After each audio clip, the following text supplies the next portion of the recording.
I was standing 2 rows back when he did it. The room went quiet in that way that isn't silence, just 100 people deciding not to breathe. My brother didn't look at me. He kept his eyes on the lawyer's hands as the envelope slid across the table, thick and final. I remember the sound of paper against wood. I remember my mother's ring tapping once on her glass. Someone cleared their throat behind me. That was when I understood I wasn't going to speak. Not because I couldn't, but because if I did, something I could never repair would break out loud. He signed his name carefully, like this was a favor he was doing for all of us. And when he smiled, just briefly, I felt years of family history close like a door. Before that day, my life had been built around small certainties. I was the younger one, by 5 years, and that gap defined everything without anyone ever saying it out loud. He was the first to leave home, the first to marry, the first to make money that sounded impressive when relatives repeated it. I was the one who stayed closer. I lived 15 minutes from our parents' house.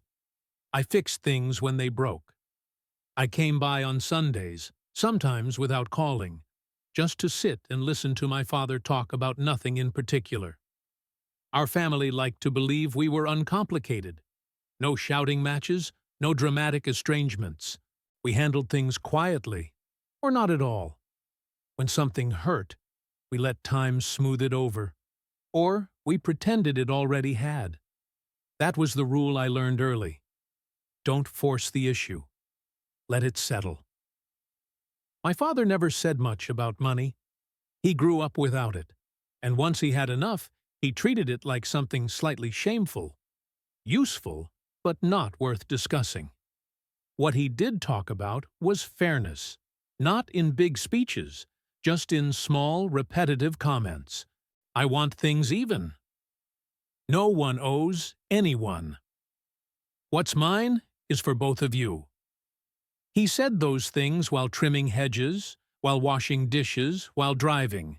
He said them so often they felt permanent. When he got sick, the routines didn't change much at first. Appointments appeared on the calendar.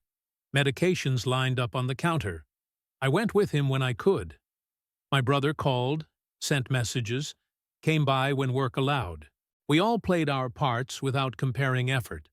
That, too, was part of the unspoken agreement. My mother tried to keep everything normal. She cooked the same meals. She folded laundry the same way. But I noticed how she started labeling things.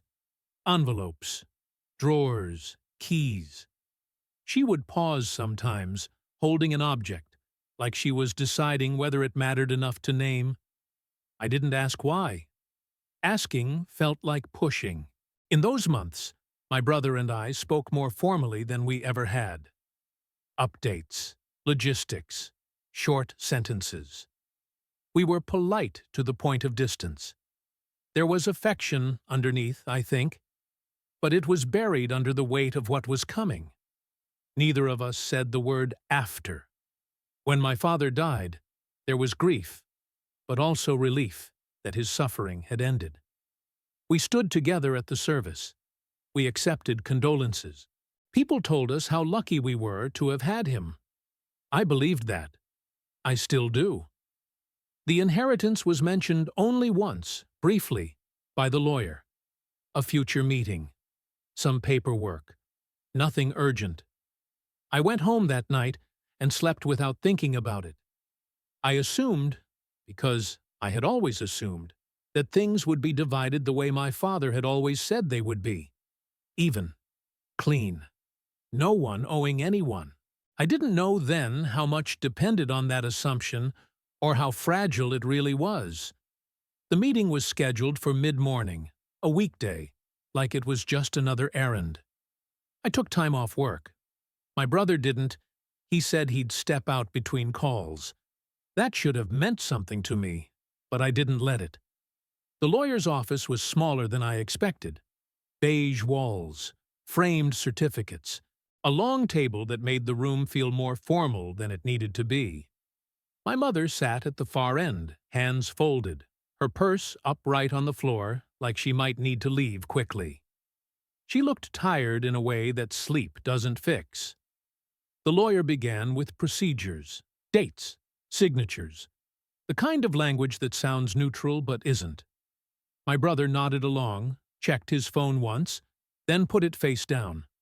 I watched his hands. They were steady. When the will was read, it didn't land all at once. It came in pieces, percentages, conditions, clauses.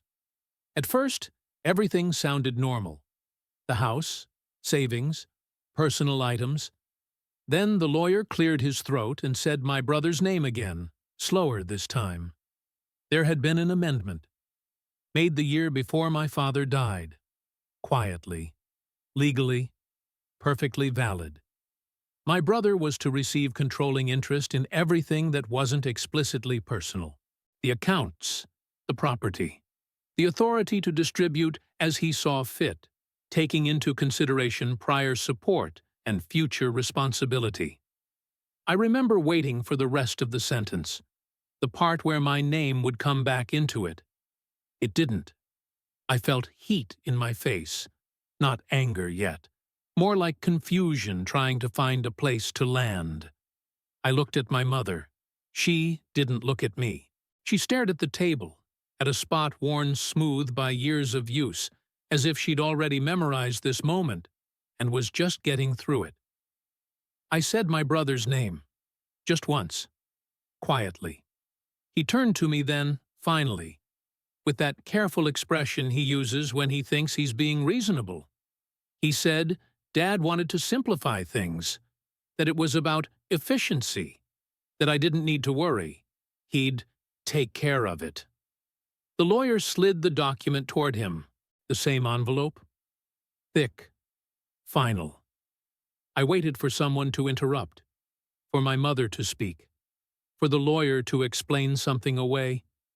No one did. The room seemed to contract, like the walls had leaned in to hear better. I thought about all the times my father had said things should be even, how certain he'd sounded, how casually. I wondered when that certainty had changed, and why no one thought to tell me. My brother picked up the pen. He didn't rush.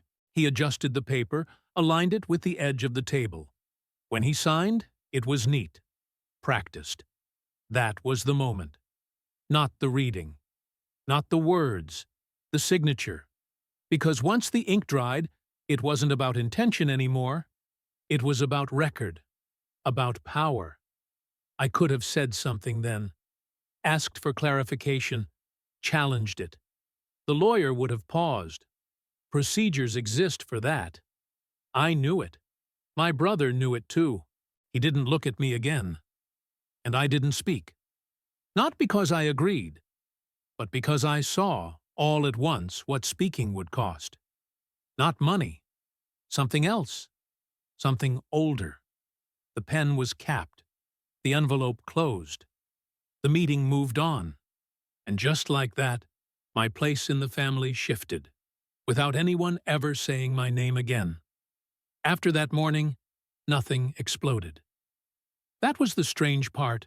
There was no shouting in the parking lot, no dramatic phone calls, no relatives taking sides. Life resumed its shape, but it felt thinner, like the structure was still standing and the walls had been hollowed out. My brother texted me later that day. Short, controlled. He said we should talk when things settle. I stared at the message for a long time before answering. I said okay. I didn't suggest a time. In the weeks that followed, decisions started arriving already made. The house needed management. Accounts had to be streamlined. My brother used words that sounded responsible, even generous. He forwarded emails, copied me on updates, always ending with something like, "Let me know if you have concerns." I never did. Not in writing. My mother moved through those weeks quietly. She stayed in the house but stopped referring to it as hers. She said things like, "When your brother decides," or "I'll check with him." She asked me once if I was all right. I said yes.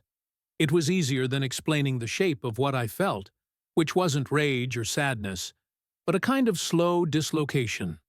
We met for coffee one afternoon. Neutral ground. He arrived late, apologized without urgency, and talked first. About responsibilities. About how Dad had worried I wasn't set up the way he was. About how this arrangement would protect everyone. He spoke like someone presenting a plan, not confessing to a choice. I listened. I nodded when it made sense. I noticed how often he said "we" when he meant himself. When I finally asked why he hadn't told me about the amendment, he paused, just long enough to measure something. Then he said, Dad didn't want it to be a discussion. That answer settled heavily between us, because it wasn't about legality anymore. It was about exclusion. Small things began to register differently. Family photos he took home to scan, documents he kept, the way he started referring to the house as an asset. None of it was aggressive. That was what made it worse. It all fit neatly inside the framework he now controlled. I tried, once, to raise the subject directly.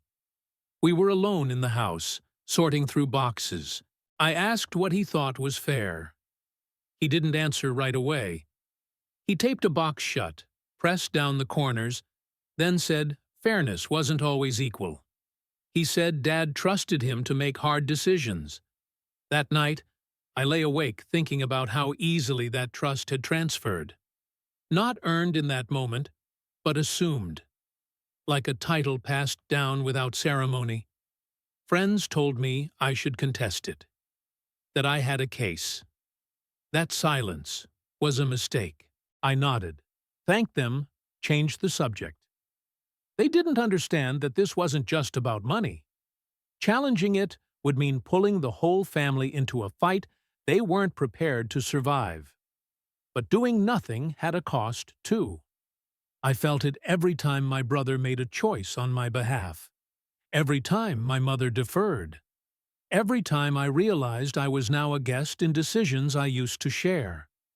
The inheritance hadn't just changed accounts. It had changed the way we stood in a room together. Who spoke first? Who waited? Who apologized?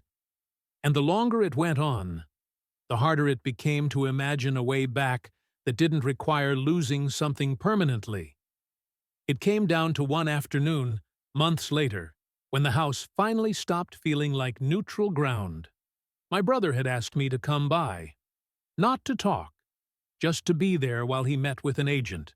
He said it would be easier if I heard things directly. That word again. Easier. The agent walked through the rooms with a practiced smile, commenting on light, on layout, on potential. My brother answered questions I hadn't realized were his to answer. He talked about timelines, about next steps. I stood near the doorway of what used to be my father's study and watched a stranger measure the walls. At one point, the agent asked if we were both comfortable moving forward. My brother said yes, immediately. There was a pause after that. Small, but real. The kind of pause that waits for someone else to speak. Everyone looked at me. I felt it then. The exact edge of the moment. Not dramatic. Not loud. Just a narrow opening where a decision either happens or it doesn't. If I said no, everything would stop. Meetings. Politeness. The quiet arrangement we'd all been pretending was temporary. I would be forcing the truth into the room.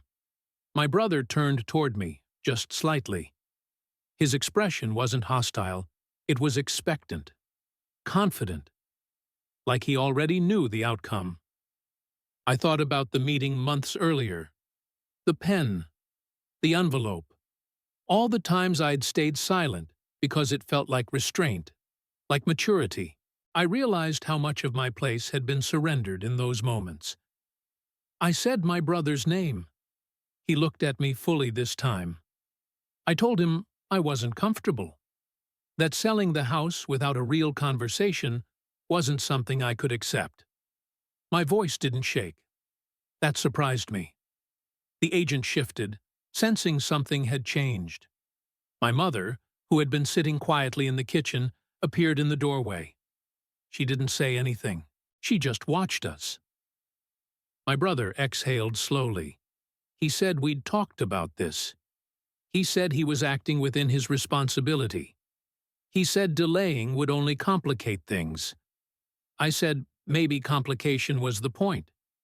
That was when he did it. He reached into his folder and pulled out the document, the copy of the will. He held it up, not aggressively, but deliberately, as if showing proof ended the conversation, as if paper could replace consent. "This is settled," he said. "You agreed by not objecting." The room felt suddenly smaller, the air heavier. I understood then what the cost really was. Not the inheritance, not the house.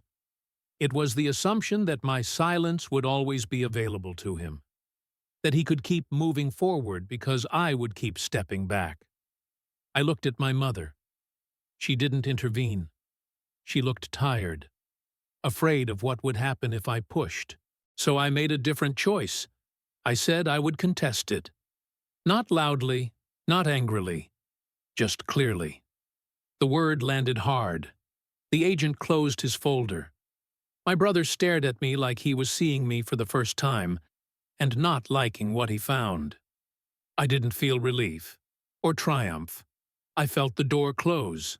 I heard it, internally, with the same finality as that envelope months before, and I knew that whatever happened next, there was no version of us that went back to the way we were. The contest took time. Not dramatic time, paper time. Letters, deadlines, meetings where everyone spoke carefully and no one said what they meant. The house stayed unsold. The rooms sat half-packed, caught between intentions. My brother stopped calling. When we did speak, it was through intermediaries. Polite, precise, empty. We learned how to communicate without acknowledging each other directly, like strangers sharing a border. My mother aged in those months, not suddenly, just noticeably. She moved into a smaller place nearby, taking only what she needed. She said she was tired of waiting. I helped her pack. We didn't talk about the case. We talked about recipes, weather, ordinary things that felt safer. In the end, the settlement didn't change much on paper. The structure held. The percentages shifted slightly. Enough to acknowledge me. Not enough to feel like restoration. No one won. That became clear quickly. The real cost showed up elsewhere. Holidays became optional. Birthdays were acknowledged with messages instead of calls. Family gatherings shrank until they stopped happening at all.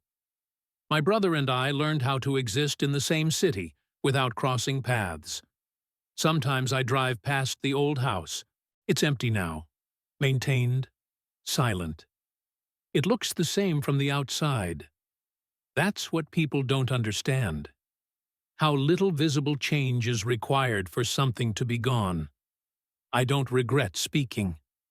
I regret how long it took me to understand what my silence had been paying for.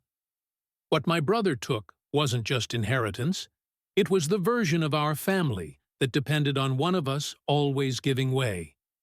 That version is gone. What remains is quieter, cleaner, and lonelier. And when I think back to that room, the envelope, the pen, I don't remember anger anymore. I remember the moment I finally chose not to disappear.